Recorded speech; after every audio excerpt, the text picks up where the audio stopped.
Today, we're going to break down a feeling I think we've all had at work, where all that time and effort just seems to disappear.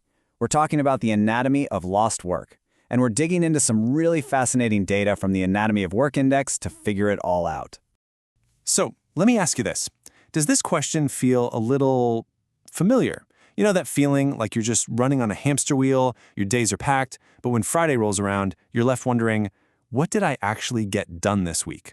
Well, if that hits home, you are definitely not alone. And it turns out there's some serious data to back up that feeling. Take a look at this number, 455. That's how many extra hours the average person worked back in 2020 compared to just the year before. I mean, that's like adding almost 2 extra hours onto every single workday.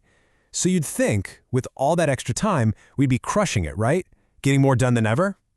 Well, the data tells a very, very different story. And that brings us to what researchers are calling the modern work paradox. It's this weird situation we're all in, where we're putting in more hours than ever before, logging on earlier, staying on later, but for some reason, the math just isn't adding up. And this right here, this is the heart of the paradox. Even with those 455 extra hours we're all working, more than a quarter, 26% to be exact, of all weekly deadlines are still being missed. We're working more, but we're actually falling further behind. So, the big question is, where's all that time going? Well, the answer lies in this simple but really powerful concept called work about work. This is the invisible culprit that's just draining all of our productivity. So, what is work about work exactly? Think of it this way. It's all the stuff you have to do just so you can do your actual job. You know, it's the endless status meetings, it's digging through email chains trying to find that one file, it's chasing down approvals, trying to figure out who's doing what. It's not the creative, skilled work you are hired to do, it's all the administrative stuff that just quietly eats up your day. And the amount of time it eats up is, honestly, it's shocking. A full 60% of our workday is spent on this work about work. 60. Just think about that for a second. More than half of your day is spent just coordinating work, not actually doing it. And when you see it laid out like this, it is just so eye-opening. That giant 60% chunk is all that work about work. That leaves just a little 26% for the skilled, important stuff we were hired for, and an even smaller 14% for big-picture strategic thinking. It's no wonder we all feel like we're spinning our wheels. Now, one of the biggest and, let's be honest, most frustrating side effects of all this work about work is something called the duplication dilemma. And yeah, it's pretty much exactly what it sounds like. This chart just shows how the problem is actually getting worse. I mean, look at the time we lose to unnecessary meetings. It jumped from 110 hours a year to 157, and duplicated work, that went up too. When there's no clarity on who owns what, people end up accidentally redoing work that's, already been done. Let's just focus on that number for a second. 236 hours. That's not just a number on a slide. That's nearly 6 full work weeks that every single one of us loses every single year just redoing work. It's an incredible waste of time, talent, and energy. I bet this screen feels pretty familiar to a lot of us. When you ask people what their biggest roadblocks are, this is what they say. Just having too much on their plate, constantly having to deal with emails and messages, and being stuck in way too many meetings. You see the pattern here?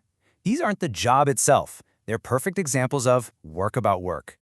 Okay, but why is this all so exhausting and inefficient? Well, the answer actually lies in a little bit of cognitive science and this hidden cost of something called context switching. So think about your typical day. We're living in a world of apps, right? We've got our chat apps, email, project tools, you name it. Well, it turns out, on average, we are toggling between 10 different apps 25 times every single day. And every one of those little switches comes with a price. And that price is called context switching. It's that moment when you're deep in thought on a project and then a notification pulls you away. Each time your brain has to stop what it's doing, unload all that context, and then load up a totally new one, it's like paying a little mental penalty. It drains your focus and uses up the brain power you need for actual deep work. And don't just take my word for it. Cognitive neuroscientist Dr. Sahar Yusuf puts it perfectly. She says multitasking is a myth. What we're really doing is just switching back and forth really fast, and every single time we do, we pay a tax on our time and our energy. The best way to work, she says, is to monotask. Do one thing at a time so you stop paying all those unnecessary taxes. And the real-world impact of paying that cognitive tax is pretty big. Because we're constantly switching apps, a whopping 27% of messages and action items just get missed entirely. 26% of people say it just makes them less efficient overall. And hey, there it is again. 24% of work gets duplicated, all because information gets lost in the digital shuffle. Okay, so that's the problem. And I know, it sounds a bit bleak, but the good news is the research also points a way forward. So how do we start to reclaim all this lost time and energy? It all starts with resetting for resilience. But first, we have to acknowledge the very real, human cost of all this. This constant pressure, the feeling of being overwhelmed by work about work, it's leading to a serious crisis. A shocking 42% of people now say their stress levels at work are high or very high, and that's just not sustainable for anyone. So, what's the actual fix? Well, the path forward really comes down to 3 key things. First, we have to create clarity. We need to make sure everyone on the team knows exactly who is doing what by when. That tackles the duplication problem head-on. Second, we've got to build smarter processes, like using one central place to manage work so we're not switching between 10 apps all day.